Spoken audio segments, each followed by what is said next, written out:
So now we'd like to bring on our next presenter. I'd like to invite back on stage Justin Bauer, Vice President of Product from Amplitude, to kick off the panel. Thanks, Jill.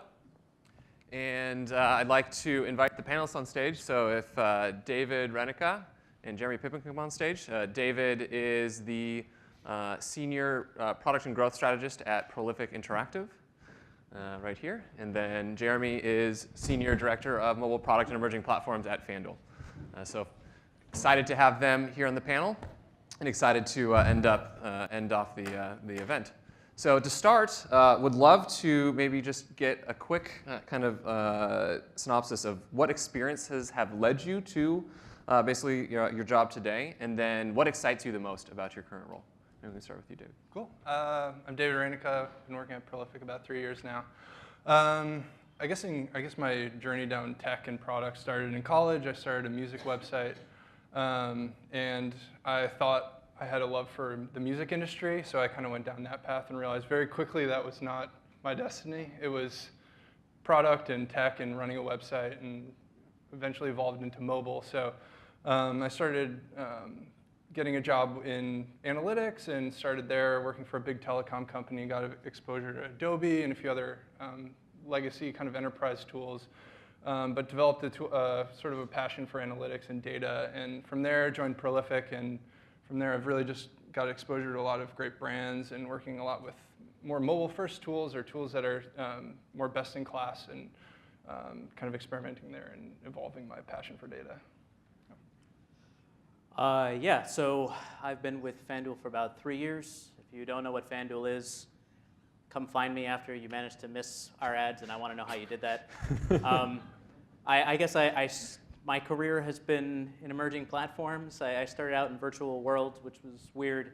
And then, sort of early in the smartphone market, I sort of built my career on launching version 1s, both in a sort of client agency capacity and then for a series of dating apps. When I was first approached by FanDuel, I demurred because I didn't know how to draft. My wife had to teach me how to draft my first fantasy team, but they needed the sort of go-to-market experience. What excites me about FanDuel is, aside from the fact that it's a disruptive product in a really rich industry, is two things. One, it's a really interesting set of problems. Like it's this very dense, information-rich interface that you have to fit on what was at the time 4-inch screens. Now we're up to what, 7, 8, 9 inches. So that presents an interesting set of challenges that have no real clear answers, and that's very energizing. But also, like, our users are passionate and smart, and they love digging through data and trying to find things that nobody else saw, and that's something that I can get behind. The fact that I can help them do that is pretty exciting for me. That's great. Yeah, that's something that I also appreciate at Amplitude. It's funny to see the connections because we obviously have customers who are excited about their data. That's awesome. So one of the things that we heard throughout the talk today is the concept of speed. And speed, right, being really critical for developing products. And would love to hear examples of where you think you've been able to use data to actually do a good job of developing products quickly, and maybe where are some opportunities where you think you or the company could actually improve against that. Maybe, Jeremy, we could start with you. Sure. Yeah, so I feel like we've really come into our own this year, and I'm a little reluctant to comment on roadmap things in progress, but I'll try to give a general example. All right, here's one. We wanted to look into social single sign-on, right, which is something that a lot of companies have had great success with. However, we are in many ways, a financial product, and as a financial product, you really don't want to dig into the compliance and policy and security implications of something like sign in with Facebook, sign in with Google, unless you know that there's a business opportunity there. And historically, because we are in part a financial product, our users have, let's say, shied away from the idea of signing up with a service because there's still this sort of incipient fear that we're going to post, hey, this guy won $500 to your Facebook wall or something. And so we weren't really sure that we'd see the same returns. So what we did was, inevitably some jerk in the room said, well, why don't we just put a Facebook and Google button up there and see what people click it. then everybody gave me that look, that, the right look, that no, we're not going to do that. So we didn't want to create a bad experience for the 10, 25% of our audience that we were going to show this to. So what we did was a simple client-side test where we had the buttons for the services that we wanted to offer. You would click it, we would legitimately connect to that service. We would import as much, sort of registration data as we could from that service and pre-populate and hide the fields on the sign-up form. And then you would still have to create your own password. So not full single sign-on, but just enough for us to answer a few critical questions. And those critical questions, which we were able to answer with like a week's worth of work, were, what percentage of the audience is going to click on this? What services have traction and what services don't? For that audience, because there is something of a risk for self-selection bias here, what does their value look like? And then we could extrapolate what their conversion rates would look like if we didn't have to ask them for a password. So, I think with this very, very lightweight test, we were able to build a very competent business model for whether or not we wanted to really mobilize everybody from our legal team and security team on down to dig into this process. That's a great example. I love the example of thinking about what is an MVP that could build upon itself and using data to validate that on the way. I think that's a great example to share with everyone. So next question, and I'd actually love to get thoughts from both of you on this, is around critical events. Right? So we got a question from the audience, how do you ensure that you're setting the right vision, right? What are the role the critical events play in that? I know, David, you'd mentioned some work that you've done with SoulCycle around that, so I'd love to kind of hear how you think about setting critical events, and then Jeremy, we can go next to you around what you think about the role of critical events are for strategy. Sure. So with SoulCycle, I'll speak sort of vaguely. Sorry, Peloton folks in the room. So I think with SoulCycle, we've sort of identified what is the critical event, which is basically butts on bikes, is what we call it. And making sure that people are continually coming and riding on bikes on a regular basis. And usually bookings open on Monday, so every week we sort of try and, that's sort of like our recurring retention metric. So we're constantly looking at that as okay, are we making sure that people are continually visiting Monday as classes open and booking their favorite instructor? So then when we're looking at product development, I would say we're looking at different stages of a user's life cycle. So for example, a new rider is very different than someone that's been riding for 5 years, and they sort of already have developed their habits and their favorite instructors. So when we look at a new rider, for example, we want to make sure that they understand Monday at noon, they understand there's sort of different habits that are around, we're trying to push individual instructors. It's really important to build an experience around the instructors and that they start to, sort of continue to come back to String or, Reyneke or whoever those top instructors might be. And when we're building, for example, for new riders, one thing that we just released recently was new rider education. So what's so critical to making someone come back after their first ride is if they have a good experience on that very first ride. So setting expectations using our mobile product, making sure that they understand that the music's going to be very loud and that they don't write in their new rider survey, the music was too loud or it was too hot. We want to make sure that we're setting expectations. So we built into the product that a few different features that basically prep you for that, so that when you come to the product for the very first time, you book your first class, you know exactly what to expect. So when you come to your first ride, you're coming back and you feel good about that, and you weren't expecting loud, weren't expecting loud music or things like that. Cool. That's great. I think the concept of the North Star metric is one that, at least in my circles, has sort of achieved buzzword status lately, and the reason that I know that is that I hear people misuse it. So I think it's the name implies sort of one KPI to rule them all, and that element is certainly there, but it's really easy to overfocus on that and miss the fact that the North Star metric is really meant to communicate a symbiotic relationship with your user, right? It's about the core value that you drive to your user, not just about the value that they're driving to you. So, I think that any conversation that is going to result in a solid North Star or critical metric for your business has got to start with a general agreement about what that value is. And I think you might be surprised, I was, to find that it's not necessarily as simple as you think it is, right? So, if you've got a room with 5 different people in it talking about this topic, you probably have 5 different ideas of what your core value proposition is to your users. And you really have to sort of nail that down before you can talk about how you're going to see that in your metrics. Like Facebook has this DAU thing going on, which feels like an off-the-shelf KPI, but really when you think about it, that concept of not just you, but the cumulative effect of your whole network logging in daily is sort of core to what's valuable about their platform in a way that's not necessarily true for Kayak or Airbnb or something like that. So if you can't come up with that one event or one option for a North Star metric, then I don't know, you got to examine your product market fit or something. But more than likely, you're going to have 5 or 6 different ones that you're comparing. And the exercise that's worked for me is, carve out a cohort of the users that are most valuable to your business.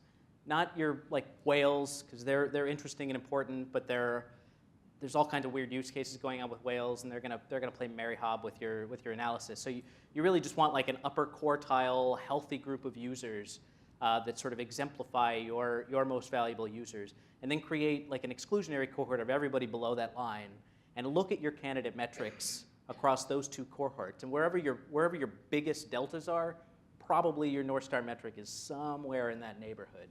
And that helped resolve a lot of conflicts, over what the right metric was for us. That's great. Yeah, I love that example because it speaks to both the strategy and then using data. So many times a North Star metric teams struggle because they actually haven't thought about the strategy. What is their actual vision? So just asking the question alone many times raises things that product development teams really need to ask themselves. And then actually using the data to figure out, for your customers, what is it? Not just taking something, oh, Facebook does DAU, so that should be what it is for us. But actually using data to figure out what it is for your customers. I think great example that both of you shared. So speaking about strategy, I'd love to hear kind of maybe some examples of the role that data has played in developing your roadmap. Kind of how you think about the use of data in the product discovery phase, not just the validation of an A/B test phase. Go ahead. Okay, sure. Yeah, so obviously data plays a pivotal role in our product discovery process. Otherwise, I wouldn't have been invited up here. I think so. We tend to prefer a design sprint model, right, where we get a bunch of heads in a room and sequester them for a few days if we're going to attack a really hairy problem. And we like to start that off on day 1 with seeding as much information and context as we have. We do that in 2 ways, right? We use our behavioral data to identify the problem that we're trying to solve and see how many users it affects and what the impact of solving it would be. And then we talk directly to our users that are impacted by that to get sort of valuable context for them to understand what the problem is from their side. And so as an example, we recently started rethinking our entire onboarding flow. It's a very complex product, and we're sort of reaching increasingly casual user bases with it. So we wanted to take a look at that flow and see, if we were going to design it now, knowing everything we've learned in the last 9 years, what would it look like? And we started that off. One of our UX researchers created this great infographic that was each screen in that process mapped with all the major drop-off points in the funnel, and then rounded that out with user interviews so she could sort of map the user confidence level at each stage of seeing this particular thing. So that process alone allowed us to have a conversation that was directed at solving a problem that actually existed rather than all the ones that we, on this end of the product, thought existed.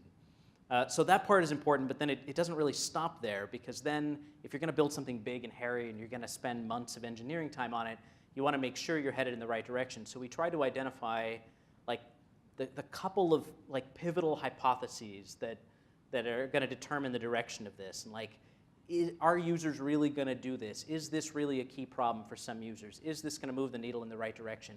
And try to form the most lightweight test we can to just course correct, make sure that we can proceed with confidence that we're moving in the right direction.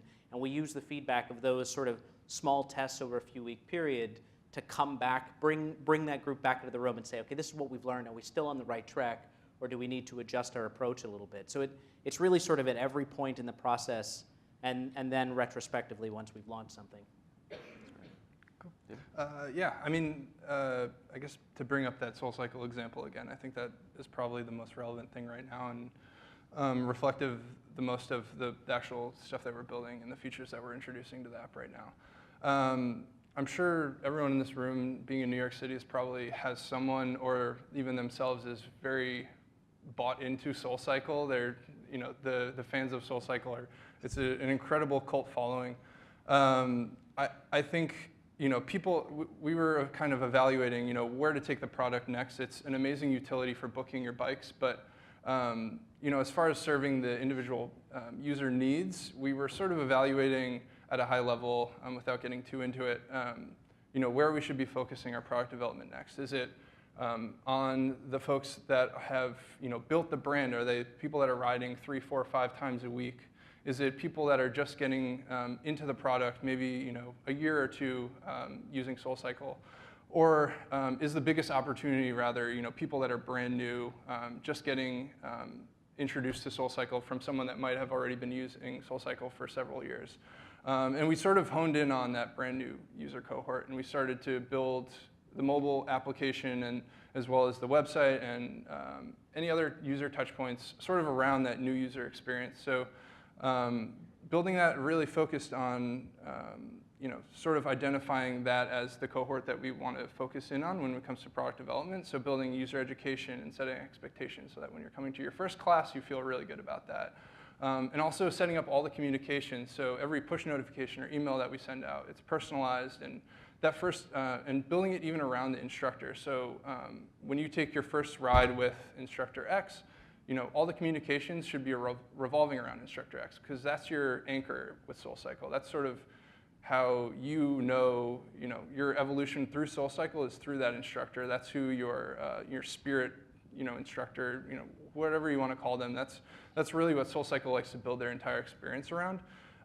So we're building a product for that specific moment in time when you're getting introduced to the brand. We're setting expectations. We're educating you so that when you go through your life cycle, you feel great about the brand. You become an evangelist. And we start to see, we're paying attention to that very key moment of your very first ride, and what can we do after that to make sure that you continue to come back. That's great. Yeah, I love how both of the examples you spoke to, very fanatic users, but you spoke to like the micro segmentations of really understanding like what type of user you're focusing your product around building for, and then used both quantitative means and then also qualitative, actually talking to them to understand what are the problems they have, not just the problems that you think they have. And actually then testing to see if what you developed around that worked. I think those are both really great examples. What I'd love to do next, we've had a lot of great questions from the audience, so I'd love to open it up to the audience next to see if they have any questions for David or Jeremy.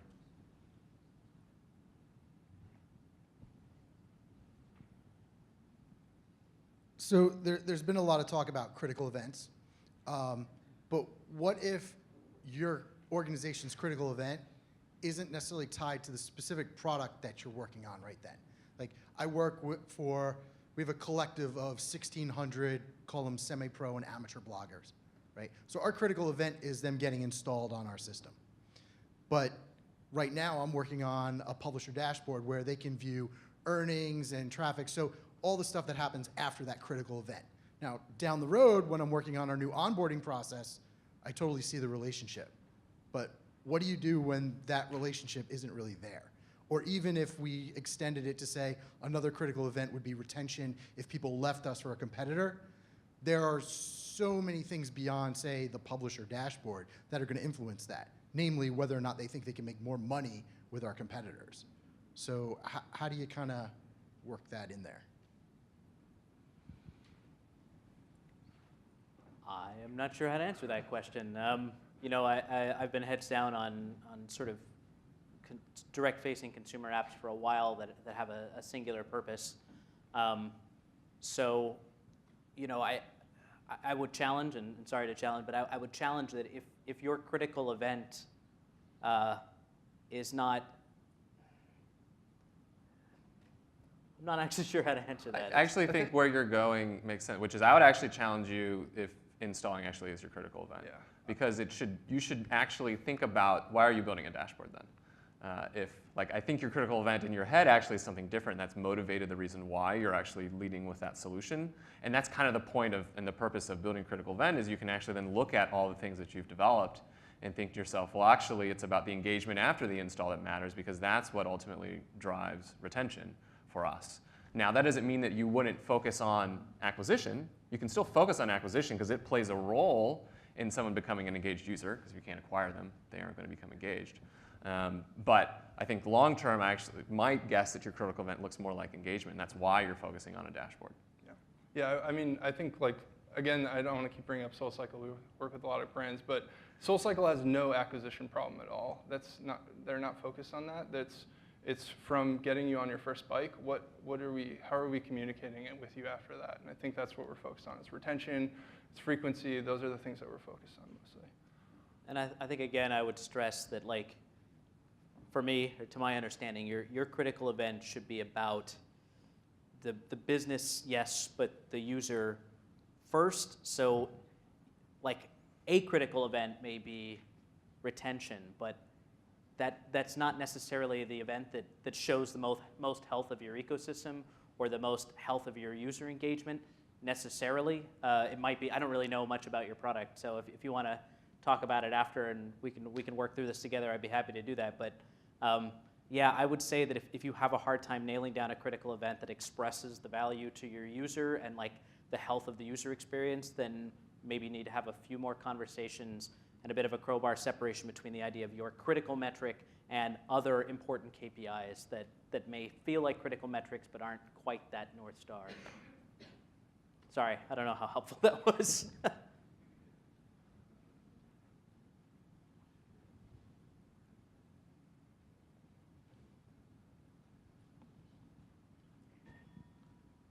Can we get some not so sweet case studies? What hasn't worked? When did you feel like crap? I mean, data can be confusing. You can sometimes use data to justify what you originally thought. Have there been scenarios where you've been proven wrong, either internally or by an outsider? That's a very challenging question. I feel like we are, as a company, the companies that I've worked at have been very considered about and very skeptical about how they deal with data. So it's, we tend to red team our findings pretty heavily and make sure that we look at performance indicators, yes, but we also look at risk indicators and make sure that we're sort of trying to look at the whole picture. And we encourage our product managers to be skeptical of their own ideas and not over-invested in the success of their ideas, because you can massage data to say what you want. But I'll try to give you an acceptable failure answer in spite of that. I think where we have struggled a little with data is that it is, I honestly believe, and this is a weird thing to say at an analytics summit, but I honestly believe it was easier to innovate before we had so much rich data, right? Like, you had to take big, bold beats because you didn't know how anything was gonna go. And to some extent, gaining a data-rich culture, which is something we've done in the last 3 years, it's had a quelling effect on our appetite for risk, not because we don't want to take risks, but because it sets the expectation that the way to move is in small, validatable assumptions, which is a good thing generally. But I think it has at times driven us to over-focus on low-hanging fruit, right? So we're working on the onboarding flow. I have a conversion problem. I try one test that raises the conversion by 3%. That's great, but it's addictive. So now I want to do 6 more tests and hope that I get to like 18% more, but it doesn't quite work that way. And pretty soon you find out you've spent 3 quarters optimizing small things here and there with small A/B tests, and you've chased that local maxima, but you're nowhere near, approaching the global maxima. So I think to some extent, the risk that we faced, and I've had a conversation about this morning, so I know that this is something that we're starting to take a look at now. Like, the risk is that you will over-focus on those small optimizations, and the reaction to that risk is you need to remind yourself, carve out time and for your team, carve out time at the organizational level to, like, pursue failure on like a big level sometimes, because if you're not failing, you're not reaching far enough. And sit back and think holistically about all the small points of optimization. Those were great, but maybe we need to sit back and consider the larger problem again and not get so over-focused in these small tweaks.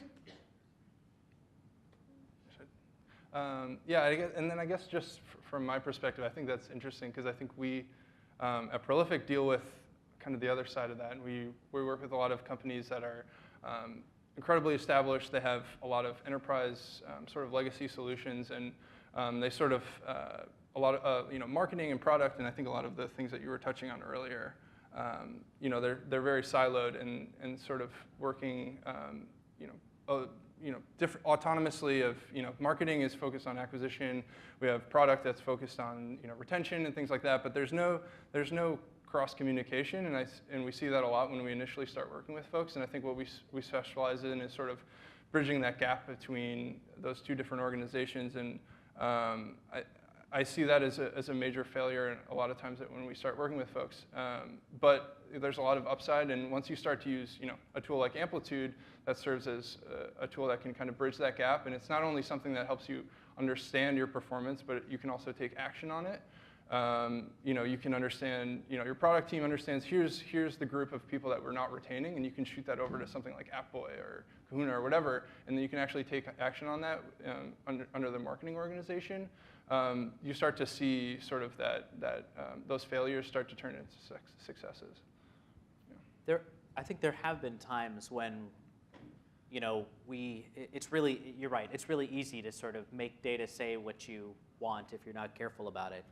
And I think I would add that it is important to, if you see that happening, right, it's important to take a close look at your product culture and make sure that you are creating an incentivization system for your product managers that isn't so results driven that it's driving people to be unintentionally dishonest, right? Like data is a tool that everybody needs to have access to and have a broad understanding of what it means. And if it becomes something that you're using, like a currency that you're using to push your personal brand or career, that's something you have to be very careful of. And I have seen that happen not in the organization I'm in now, but I have seen that happen at organizations in the past. And often data does surprise us. And if your first response is, well, maybe we must just be looking at it wrong, let's carve it up and look at it a different way to see if I can find the benefit in this, then maybe your product culture needs to be looked at a little bit.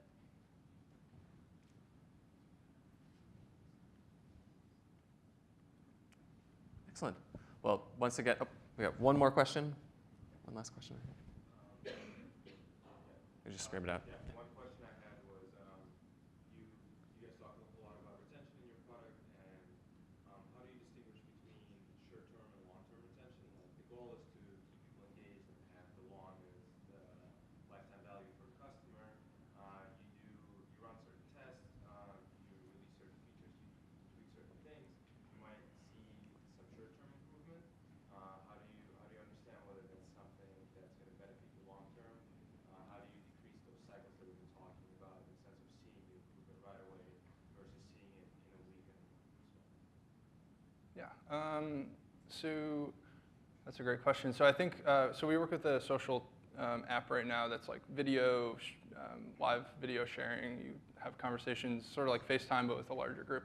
And they're very focused on both short-term and long-term retention. And the immediacy of a social product, you need to make sure that they're continuing to come back and they know that it exists and they can understand the value very short-term.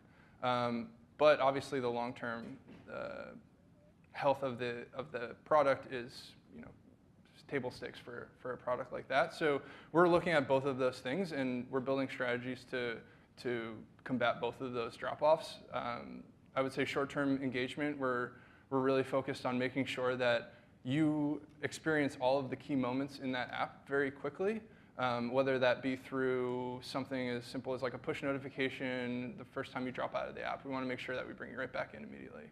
But then longer term, we're looking at also all the different acquisition channels that we're using. We're understanding lifetime value and retention and all those things, and we're building different types of strategies for longer term retention. So making sure that we're understanding your life cycle through the app and then pinpointing all those different points of potential personalization or other things that we can sort of identify to bring you back into the app longer term.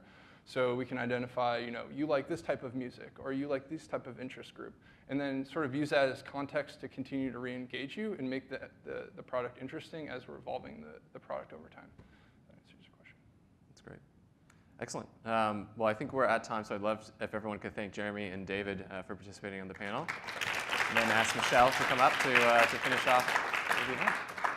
We just want to thank you guys for all joining us and sticking with us this evening. I know we're running a little long here, but if you guys just have a couple more minutes, I highly encourage you to grab a snack, grab a drink. Our speakers will be around, and just spend some time getting to know each other as well. Thank you again, and hopefully we'll see you at the next one.